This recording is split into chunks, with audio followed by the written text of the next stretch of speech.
ସନ୍ଧ୍ୟା ହେଲା ମାତ୍ରକେ ଆସିଯାଉଛି ଘଡ଼ଘଡ଼ି ସହିତ ବର୍ଷା ପବନ।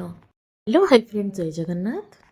ବର୍ଷା ପାଗଟାରେ କ'ଣ ବନେଇବି ବୋଲି ଭାବିଲା ବେଳକୁ ନଜର ପଡ଼ିଥିଲା ସୁଇଟ୍ କର୍ଣ୍ଣ ଉପରେ। ସୁଇଟ୍ କର୍ଣ୍ଣ ରେସିପିଟି ବନେଇବା ପାଇଁ ମୁଁ ନେଇଯାଇଥିଲି କିଛି କଟା ଧଣିଆ ପତ୍ର, ପିଆଜ, କଞ୍ଚା ଲଙ୍କା ଆଉ ଦରଦରା ଛେଚା ହେଇଥିବା ରସୁଣ। ଯେହେତୁ ଏ ରେସିପିରେ ରସୁଣର ଫ୍ଲେଭରଟି ବହୁତ ଭଲ ଲାଗିଥାଏ, ସେଥିପାଇଁ ଛେଚା ରସୁଣ ନିହାତି ଦେବା କଥା। ତାପରେ ସେଥିରେ ମୁଁ ନେଇଯାଇଥିଲି 1 କପ୍ ପାଖାପାଖି ବେସନ ଆଉ 2 ଚାମଚ କର୍ଣ୍ଣଫ୍ଲୋର। ତାପରେ ସେଥିରେ ମୁଁ ମିଶାଇ ଦେଇଥିଲି କିଛି ଗୁଣ୍ଡ ମସଲା, ଯେମିତିକି ହଳଦୀ ଗୁଣ୍ଡ, ଗୋଟା ଜିରା, କସୁରୀ ମେଥି, ଚିକେନ ମସଲା ଆଉ ଲୁଣ। ଏସବୁକୁ ମିଶାଇ ଦେଲା ପରେ ମୁଁ ପ୍ରଥମେ ଶୁଖିଲା ଗୋଳେଇଥିଲି, କାହିଁକି ନା ପିଆଜ, ଧଣିଆ ପତ୍ର ଯେହେତୁ ଦିଆଯାଇଛି ସେଥିରେ କିଛି ପାଣି ଅଂଶ ରହିଥାଏ। ଯେତିକି ପାଣି ସେଇଠୁ ବାହାରିବା କଥା ବାହାରିଗଲା ପରେ ବାକି ଯେତିକି ପାଣି ଲାଗିବ ସେଥିରେ ଅଳ୍ପ ଅଳ୍ପ ଦେଇ ମୁଁ ତାକୁ ଗୋଳେଇଥିଲି।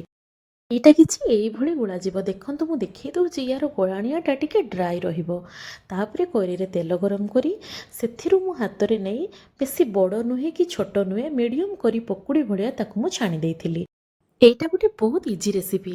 ଆପଣମାନେ ଚାହିଁଲେ କମ୍ ଇନଗ୍ରିଡିଏଣ୍ଟସରେ ୟାକୁ ଫଟାଫଟ ବନେଇ ପାରିବେ। ସୁଇଟ୍ କର୍ଣ୍ଣରେ ତ ବହୁତ ଗୁଡ଼ାଏ ରେସିପି ହେଇପାରିବ, ଆପଣମାନେ ମଧ୍ୟ ଜାଣିଥିବେ।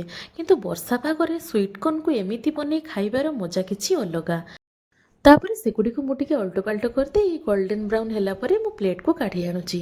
ଏଇଟା କେତେ କ୍ରିସ୍ପି ହେଇଥିଲା ଆପଣମାନେ ତା ସାଉଣ୍ଡରୁ ଜାଣିପାରିବେ।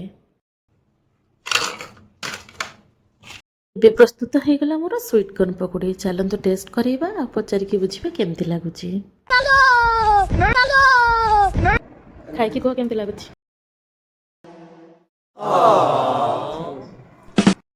ଆଜି ପାଇଁ ଏତିକି ଥିଲା। ରହିଲି, ଜୟ ଜଗନ୍ନାଥ।